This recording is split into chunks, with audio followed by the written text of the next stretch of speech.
No ano de 2017, a Faculdade de Odontologia de Piracicaba, da Unicamp, completa 60 anos de vida. Considerada uma das melhores instituições de ensino superior do mundo, a FOP Unicamp tem muita história para contar. E para registrar esses momentos, iniciaremos uma série para resgatar essa história que é formada por professores, alunos, funcionários e demais membros da comunidade que aqui passaram e participaram. Vamos conhecer um pouco da história do professor Simonides Consani.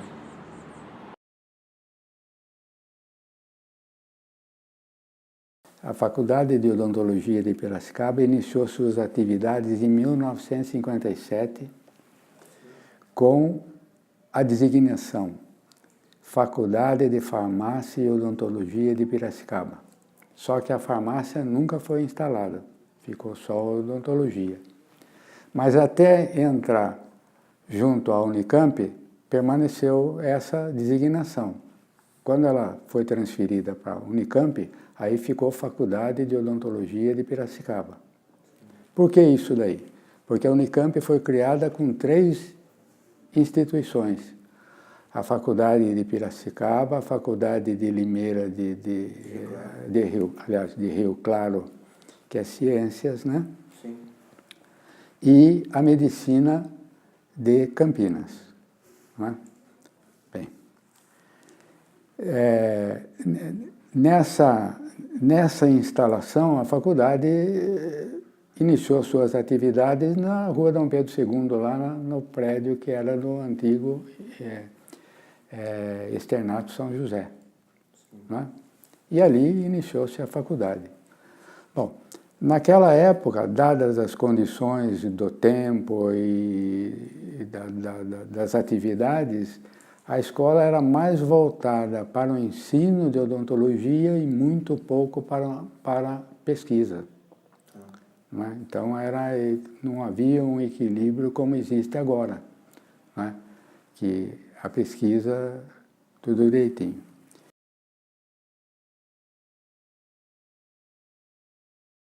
Professor Simonides, como foi o começo, né, como aluno aqui na faculdade? Então, eu ingressei na faculdade em 1960. A faculdade daquele tempo fazia o seu próprio vestibular. Então, os professores da odontologia, eles faziam o vestibular. Normalmente, era um vestibular para 40 vagas. Sim. Quando não preenchia no primeiro exame, havia um segundo exame, que eles chamavam de segunda época. Não é? A minha turma era composta de 34 alunos, não é? Porque normalmente não preenchia as 40 vagas, né? Naquela época, né? Por causa da demanda, era pequena a demanda, né? Todas essas coisas aí. Sim.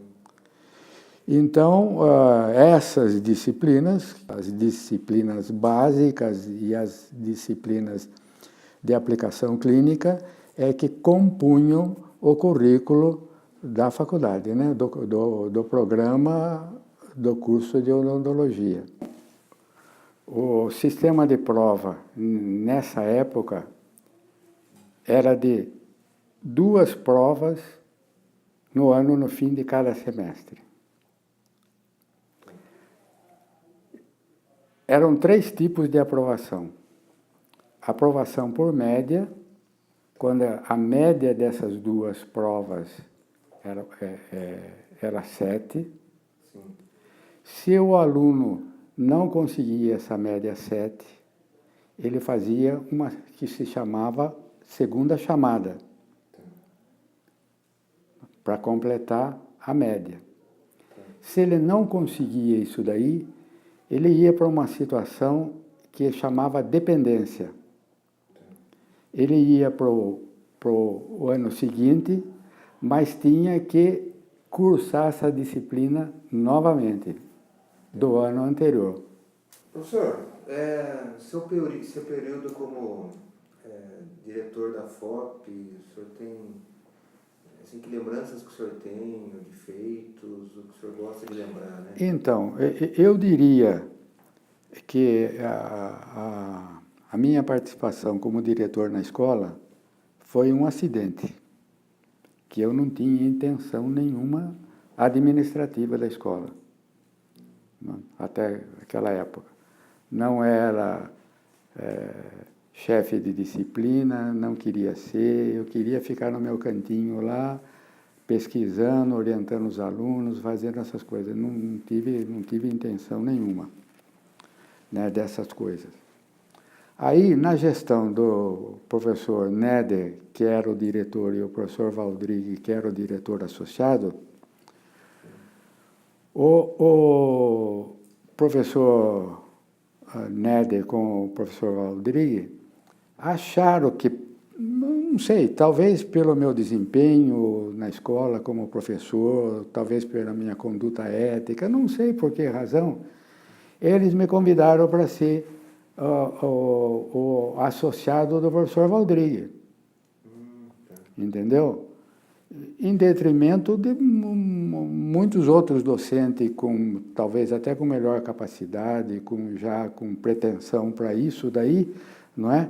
Eles me escolheram para isso daí.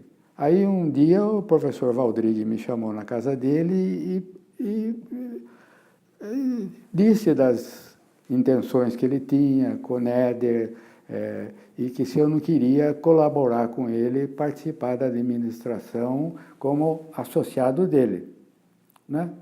Daí eu aceitei. Né? O professor Néder foi para Campinas, como coordenador dos institutos isolados, né, de Campinas. O professor Valdrigue, antes de terminar a gestão do professor Néder, porque ele foi para Campinas, não é? Assumiu a diretoria e eu assumi a diretoria associada. Professor, teve uma época em que havia um bonde, é isso? Então, eu não lembro se era bonde ou se era um vagão. Um vagão. Vagão de trem. Era um vagão de trem, um vagão refeitório do trem. Tá. Então, o professor Néder trouxe esse vagão aí, não é? E construiu uma cantina. Tá. Nesse bonde, né? Até ele conseguir o refeitório. Porque daí Campinas começou a mandar a refeição para cá. Professor, eu te faço essa pergunta, né? O que a FOP representa para o senhor? Bem, a FOP para mim representa tudo na vida. Eu diria que seria uma segunda família. Aqui eu tive possibilidade de crescer intelectualmente, de conhecer professores fenomenais que me ajudaram em muitos momentos. Tive possibilidade de ajudar muita gente, de ter um padrão de vida que não me deixou rico, mas me deixou tranquilo. Possibilidade de construir uma família, de educar os filhos, de ter grandes amigos na escola, de ter grandes amigos em Piracicaba, porque eu não sou daqui, né? Eu vim de Sorocaba, acabei ficando aqui, né? Então, tudo isso me possibilitou. Me possibilitou conhecer todos os professores de materiais dentários do Brasil, alguns do exterior, não é? E quando eu me aposentei pela compulsória, não é? Algumas homenagens foram feitas, se pretendiam fazer para mim. Aqui na escola, em Campinas, o reitor mandando agradecimento, essas coisas e tal. E eu disse para o professor Reit que eu não podia receber homenagem nenhuma como professor. Ao contrário, eu que tinha que homenagear a Unicamp e a FOP pela possibilidade de ter me dado essa vida maravilhosa. Sim. Não é? Que se pudesse, eu começava tudo de novo. Tanto é que estou aqui como professor colaborador, que eu acho que ainda eu posso oferecer alguma coisa para a FOP em troca do que ela me deu, do que a Unicamp me deu. né? Então, eu não tenho que ser homenageado em nada. É eu que tenho que agradecer toda essa vida que a faculdade me proporcionou. Eu sou o professor Simonides Consani. Eu sou formado pela Faculdade de Farmácia e Odontologia de Piracicaba em 1963. Em 1964 fui contratado professor pela Faculdade de Odontologia na disciplina de dentística, na qual eu fiz o concurso de doutorado. Em 1965 e 9 eu fui transferido para a disciplina de materiais dentários e me aposentei em 2009 pela compulsória. Desde essa data até hoje, eu sou professor colaborador junto à área de materiais dentários do Departamento de Dentística Restauradora.